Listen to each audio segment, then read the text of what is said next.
Hello everyone. Today I want to go ahead and take some time to show one of the things that I believe often gets overlooked when it comes to devices like the Retroid Pocket 2 Plus, but to me are a real treat, and that's accurate emulation along with multiplayer. So in this case I'm here displaying The Legend of Zelda 4 Swords Adventures for the GameBoy Advance. Now, clearly this is not the most difficult thing to perform, but it is nice that on a device with this shape, very reminiscent of the original GBA, a perfect screen for it, and there's even filters attached to it. You can go ahead and have all of this enabled while still playing multiplayer. Now here I'm showing off that I have it through Bluetooth, using the MyBoy GBA emulator linked with my Mochi i7s, and while there is some stuttering, it's the performance on the display, it's pretty great, and audio on both sides minus the stuttering is pretty good. And it actually got me thinking that I appreciate more the Retroid Pocket 2 Plus for some of the things that it got right compared to the original Retroid Pocket 2. Let me explain. So here I have three devices, the top left being my Retroid Pocket 2 Plus, on the right the original Retroid Pocket 2 that I went ahead and I actually did some painting. It looks awful, but just ignore it. And on the bottom I have my actual GameBoy Advance with an IPS display that's been installed. And as you can see, the comparison between the Retroid Pocket 2 Plus and the Game Boy Advance, it's pretty on par. There is a very little difference, unless I'm not sensitive enough when it comes to like the input, so shooting, jumping, the button pressing, the screen itself, and the coloring. It looks very good. I'm very happy with that, but I do believe that should be possible. Now, something that got a lot of complaint with the original Retroid Pocket 2 was that for a lot of games there was input lag, and I think that was a big issue, but it came down to using just the incorrect emulator for Game Boy Advance. See, for the two Retroid Pocket 2s up top, I'm using MyBoy GBA as the emulator, and yeah, there is some minimal delay. You know, it's not horrible and it's not perfect by a long shot. But I feel like it wasn't as bad as it was told, but it's still there, all right? And there is filtering applied and everything. There's no frame skipping at all. But at least with the Retroid Pocket 2 Plus, it looks pretty good, and it's a very faithful recreation that we get to enjoy.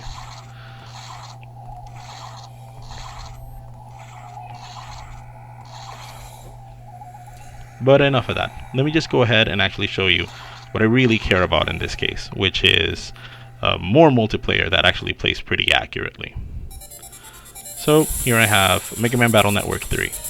So for the Battle Network series, which I enjoyed very much growing up, the multiplayer aspect I think is fantastic. And here I want to just show you how it sounds. Now, sure, the audio still, just like with Four Swords, there's some issues on it.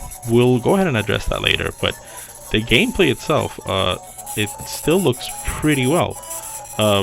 It's obviously more vibrant compared to when I used to play it with my Game Boy Advance SP when I was younger, but still very enjoyable.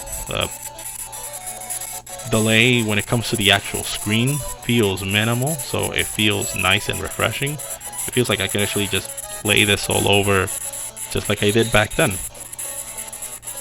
And even when it comes to like the shooting, I'm just moving along. Just take a look here.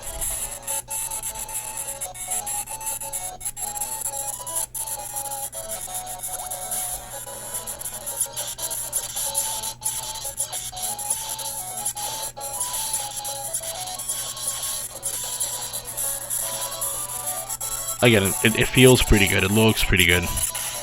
My biggest issue is the audio. But you can see here, they're just the shot and everything. And please forgive me shaking my hands a bit uncontrollably there from the shooting. But it still looks pretty good. And on the other end, it's pretty well, which is another thing that for the Retroid Pocket 2 Plus, to be able to play the multiplayer through Bluetooth that well, I'm very happy about.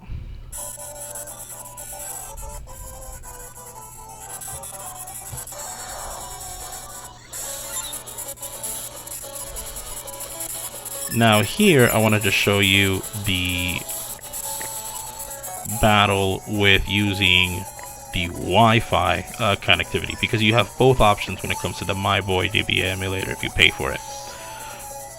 You can play, you can connect via Bluetooth or connect via Wi-Fi. Here's via Wi-Fi. It does sound a bit better. It's not that much better, but you can tell a bit of the difference here.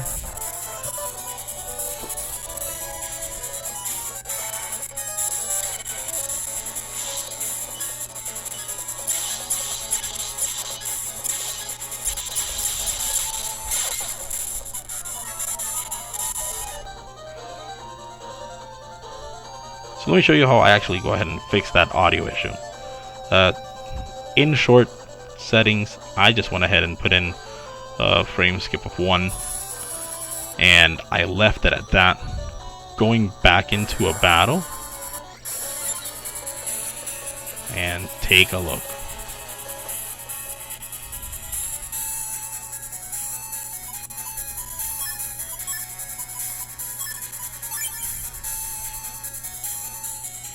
Sounds pretty good to me.